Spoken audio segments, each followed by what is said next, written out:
Hey, welcome back everyone. It is now May 17th of 2021, and ever since the very end of the sequel trilogy and The Mandalorian Season 2's finale, a lot of Star Wars fans around the world have really been looking forward to what Jon Favreau and Dave Filoni have in store for the future of the Star Wars franchise.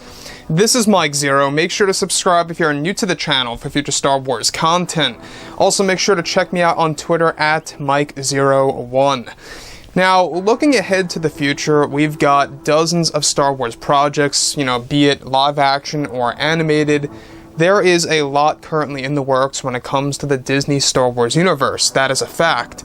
Now, we do know that Disney CEO Bob Chapek, he does have a lot on his plate. He is trying his absolute best to really deliver when it comes to the overall brand. Now, when we look ahead to the future, Jon and Dave, they're primarily focused on shows like Ahsoka, Kenobi, and even the reformed version of Rangers of the New Republic. So there is a lot going into play here. We have a lot of TV shows on our plate, we have new movies coming out, and they're really just trying to make Star Wars as significant as the Marvel Cinematic Universe as far as how expansive it's going to be. So here's the real interesting aspect, is everything related to what Disney CEO Bob Chapek has in store for the Star Wars fandom overall. So when we go ahead and examine of what's to be announced this upcoming fall leading into Star Wars Celebration in May of 2022, what's really exciting all has to do with the multiple projects that are set to be announced during that, of course, event, and during the fall of this year. Now, one of which that is set to be announced next year in May over at Star Wars Celebration is the Rise of Skywalker 4-hour cut. That was, of course, going to consist of multiple different scenes by J.J. Abrams, George Lucas, and Chris Terrio. Now, specifically, of course, since the sequel trilogy's end, Kathleen Kennedy slowly lost her creative power to the point where she was only let go, with, of course, only being left with, of course, the creative power over Star Wars The Acolyte series by Leslie Headland. Now, Disney CEO Bob Chapek is already working closely with creators like Jon Favreau and Dave Filoni for a big project to debut in 2023 on Disney+. That very project is the Rise of Skywalker 4-hour cut, to be released on the streaming platform, giving fans a host of new scenes that were deleted by Kathleen Kennedy from the final cut. Now, it's described, however, that one major scene that is set to be placed in the 4-hour cut of the film is a major battle between Ben Solo, the Dark Acolyte, and Rey, where it's noted that this was an original fight scene that was done by Chris Terrio, the co-writer of the film, that allowed George Lucas to write and direct some of the sequences to make the perfect fight, featuring scenes involving both Ben Solo and the Dark Acolyte fighting with two red lightsabers. Ben Solo was to be turned at this point in time, where he would face the Dark Acolyte, which was portrayed by actor Matt Smith, and possessed by Palpatine's Sith spirit. Rey would eventually step into the fight with her new yellow-bladed lightsaber, except there were sequences shot which, of course, involved Rey's yellow saber, and how it would eventually evolve into a double-bladed saber to face the Acolyte when Ben Solo was thrown into a pit in a similar fashion to what Palpatine had done in the final cut of the movie.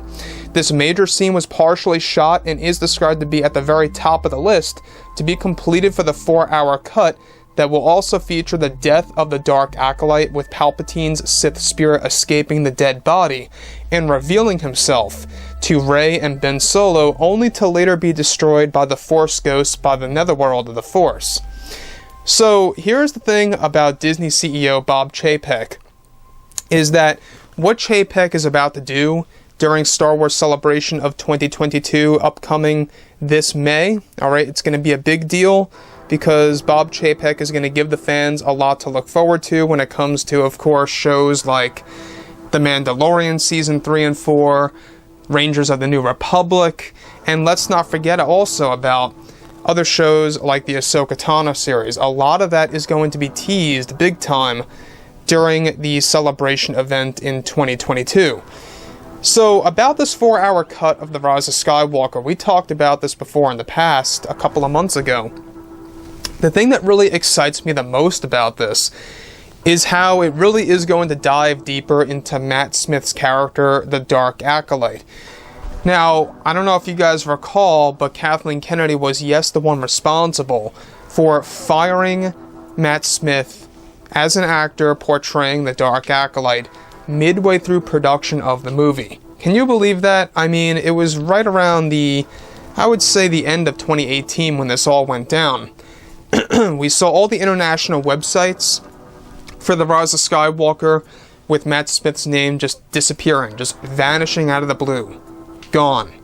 He was initially listed on there, and then it just vanished. And that was all because of Kathleen Kennedy firing him because she was not pleased with the overall action sequences that were shot between, of course, J.J. Abrams and Chris Terrio, and even, yes, George Lucas, that were heavily involved with really making this scene happen. What they were aiming to do was they wanted to recreate what was done in Episode 1, The Phantom Menace, between Obi-Wan, Qui-Gon Jinn, and even Darth Maul. So, between those three characters, they wanted to replicate that. They wanted to emulate that particular scene in this version of The Rise of Skywalker that we never really got to see. So, 2023, during the holiday season, is when they plan to release the 4-hour cut of The Rise of Skywalker. This upcoming Star Wars Celebration is actually when they plan to announce it. So, guys, everybody look forward to 1 year from now is when the major announcement will be made. Keep your eyes open because it's going to be a big deal this upcoming May when they announce the Rise of Skywalker 4-hour cut. A lot of you guys may be wondering, why in the world would Disney want to do this? Well, they saw what HBO Max did with Justice League, and they want to emulate that. They want to do just that. And I said this before in the past, I believe that this is going to become a bit of a trend. It may be a fad, but it is going to be a thing for a while of many production companies creating longer cuts of their initial films. We're going to see more and more of this when it comes to major franchises. Is that a good or a bad thing? That's all up to you guys. I would love to hear your opinion on that. In my book, I think it's great. I think it gives us the opportunity to see many scenes that could have been. The only trouble I see coming out of this is it may confuse fans as to what is canon and what is not. That's the biggest problem of all. As far as Kylo Ren / Ben Solo goes, Ben Solo specifically, I appreciate the scene a lot more. Why? Well, he gets more action in the overall movie. It was actually nice to see him fighting the Knights of Ren, mind you. Yes, that was cool and all, but we never really got to see Ben Solo as a character specifically engage in a full-fledged lightsaber duel, as a good guy. Not as Kylo Ren, but as a good guy, as a good person, fighting somebody like the Dark Acolyte in a major lightsaber duel. That was supposed to be a thing that was completely left out by Kathleen Kennedy, let alone even allowing Daisy Ridley's Rey to use her yellow lightsaber blade against the Dark Acolyte. So that really goes to show you that they could have done so much more in this movie. So keep your eyes peeled for May of 2022 at Star Wars Celebration. It's going to be a big deal when they announce the 4-hour cut of The Rise of Skywalker. I personally cannot wait. I'm very excited to see, what this thing is going to look like by the holiday of 2023.